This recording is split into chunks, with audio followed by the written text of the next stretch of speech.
legislator muda pertama kali masuk Senayan, apa yang akan membedakan Anda ketika Anda berada di Senayan nanti? Apa yang mau dikerjakan? Apa aspirasi apa yang mau dibawa? Spesifik yang akan Anda bawa? Ya, saya selalu percaya bahwa kenapa harus ada anak muda, karena memang masyarakat saat ini pemilih kita 50% itu milenial dan Gen Z.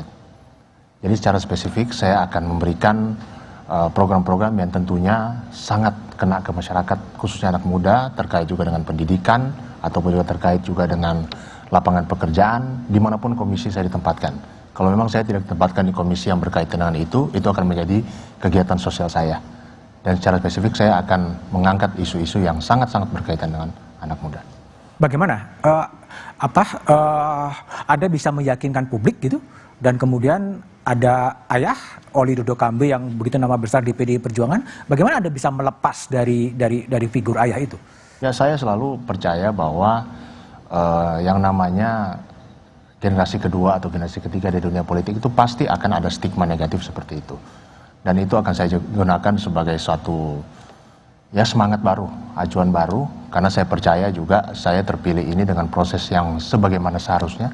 Saya terpilih dengan proses dengan yang tidak melalui proses yang salah, dan juga di partai kami memang siapapun yang mencalonkan, baik dia itu anak dari siapa, semua harus melewati proses kaderisasi yang seharusnya, dan juga memang diwajibkan juga harus ikut struktural partai. Saya sendiri sudah beberapa tahun jadi pengurus kecamatan, jadi memang dari pekerjaan politik secara kepartaian itu saya juga terbiasa turun ke masyarakat, dan saya menganggap stigma tidak bisa lepas dari orang tua itu ya suatu hal yang biasa saja.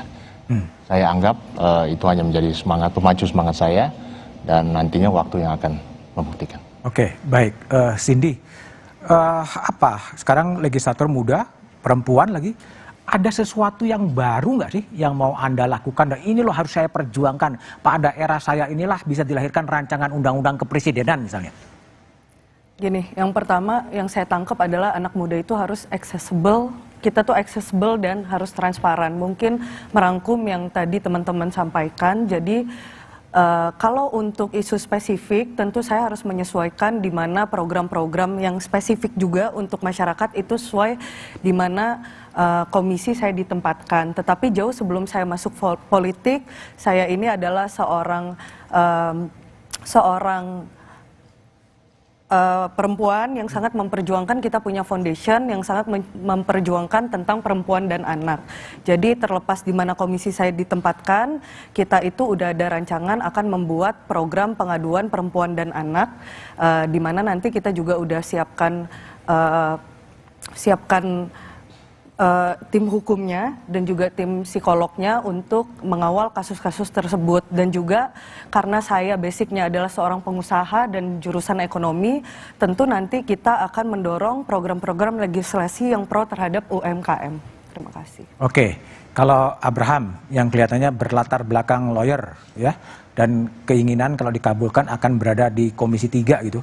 Setiap hari Kamis itu ada aksi Kamisan di depan istana yang menuntut pengadilan soal HAM itu diselesaikan. Anda akan menemui mereka juga?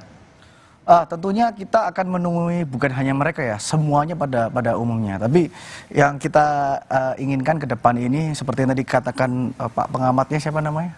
Umam. Mas Umam, sorry. Tadi kan beliau menyampaikan bahwa ini sudah yang kemarin-kemarin ini nggak seperti ini loh. Nah, ini yang ingin saya sampaikan, mungkin ya inilah tugas kita sekarang, karena ini tugas kita yang sekarang, kita tidak mau seperti yang dulu-dulu. Kurang lebih seperti apa itu. Persisnya tidak mau seperti yang dulu-dulu itu apa yang mau dikerjakan oleh Abraham Srijaya? Imam mengatakan bahwa ini rancangan undang-undang KPK diselesaikan dalam waktu 2 minggu. Iya, 2 minggu. Nah, lebih cepat lebih baik. Nah, enggak ya? Gini, di DPR ini kan sifatnya kolektif kolegial. Oh.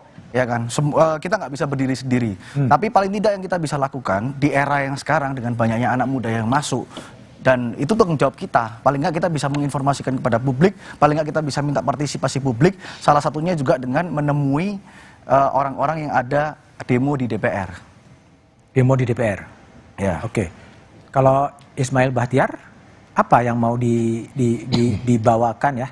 Agar sedikit berbeda ini loh, anak muda jadi legislator gitu kan, muncul sosok dulu seperti Husni Tamrin yang pidatonya sangat sangat menarik gitu kan, sosok seperti Marzuki Darusman, sosok seperti Oka Mahendra. Nah, Anda mau bagaimana misalnya? Saya mau bilang ke Pak Budi bahwa saya tertarik dengan koreksi yang disampaikan oleh Mas Umam tadi. Bahwa saatnya DPR sebagai kelembagaan dan orang-orang yang bermukim di dalamnya, wake up call. Saya ingin menyampaikan memori saya 5 tahun, 10 tahun yang lalu Pak Budi. 10 tahun yang lalu kakak saya, kartu keluarga saya masih terdaftar sebagai penerima manfaat keluarga prasejahtera. Dan 5 tahun ketika saya menjabat atau diberikan amanah oleh rakyat, mandat oleh rakyat ketika di DPRD Provinsi, akhirnya berhasil mendorong beberapa kebijakan-kebijakan. Dan saya ingin menyampaikan bahwa ternyata fakta itu berhasil menurut saya, dalam persepsi saya, berhasil saya sampaikan hari ini dengan terjadinya peningkatan suara yang signifikan. Jadi kalau Pak Budi tanyakan, lalu apa yang kemudian saya mau lakukan? Setidaknya melanjutkan semua perjuangan yang pernah saya lakukan di DPRD Provinsi 5 tahun yang lalu. Di DPR mau ngapain? Salah satunya mungkin Pak Budi yang akan sangat saya perhatikan adalah isu pendidikan. Orang-orang masih banyak belum bisa bersekolah, orang-orang masih banyak karena keluarga keterbatasan akhirnya mereka nggak mampu membiayai kuliah. Dan saya pernah merasakan itu. Tes itu ada pada saya 5 tahun yang lalu. Makanya saya berkeyakinan bahwa saya yakin betul secara pribadi insya Allah bisa memanfaatkan momentum ini, bisa memanfaatkan kesempatan ini dalam rangka memperbaiki keadaan dan memenuhi hajat hidup orang banyak. Iya, isu pendidikan, tapi persisnya tindakan politik apa yang akan diambil oleh Ismail? Dulu, apakah revisi undang-undang pendidikan atau apa yang mau dikerjakan? Saya harus bilang bahwa terlalu besar ketika saya harus bahas tentang revisi itu di 2 hari masa jabatan ini. Tapi secara pemikiran saya, secara personal, tidak atas nama institusi, saya mau mendorong bagaimana kemudian orang yang tidak bisa berkuliah karena keterbatasan anggaran bisa berkuliah. Lalu langkahnya apakah akan mengubah kebijakan undang-undang, itu kita akan pikirkan berdasarkan kesepakatan yang tadi disampaikan oleh Mas Abraham. Ini adalah kesepakatan secara kumulatif, karena kami adalah kelembagaan yang terikat oleh fraksi. Oke, baik. Mas Umam, ini kalau dia lihat kan ada kesepakatan antar elit, ya, antar fraksi, antar ketua umum yang kalau istilahnya kan Korea kan berkonsultasi lagi. Lalu apa yang prioritas, apa yang harus dikerjakan oleh legislator muda menurut Anda sekarang agar ada sesuatu yang baru dan ada harapan yang baru mungkin di 2 bulan setelah dilantik?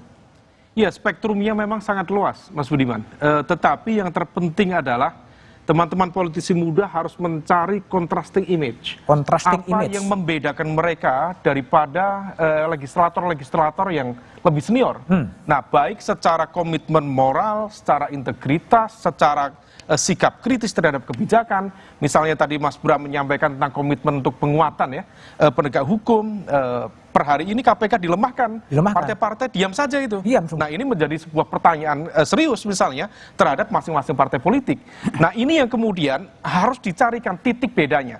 Kalau misal bisa menemukan titik beda itu, saya pikir itu akan menjadi sebuah warna yang jauh lebih menghadirkan harapan ya. Tetapi kalau misal tidak, tentu ini akan menjadi sebuah catatan panjang bagi kelangsungan demokrasi ke depan.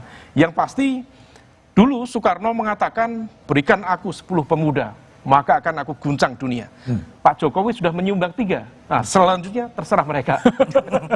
Tapi gini, contrasting image, apa dong? Kasih dong contoh yang mungkin lebih konkret sehingga itu bisa ditiru. Apa yang mau diambil? Ya, misalnya terkait dengan konteks bagaimana melakukan tadi ya, meaningful participation. Jangan kemudian dalam proses mencari aspirasi dari masyarakat itu hanya melibatkan pada segmen-segmen tertentu yang sebenarnya sudah kita bisa prediksi ini arahnya seperti apa. Tetapi silakan datang ke simpul-simpul kekuatan stakeholders, ke NGO, ke akademisi, ke para peneliti, ke media yang tentu memiliki spektrum yang sangat luas dan sangat kaya. Kalau misal kemudian itu bisa dilakukan, maka pengambilan keputusan publik, kebijakan publik bisa dilakukan secara meaningful. Tapi kalau misal tidak, ya itu hanya kong kali kong dari para kekuatan elit dan ya tidak akan jauh berbeda dengan apa yang terjadi selama ini.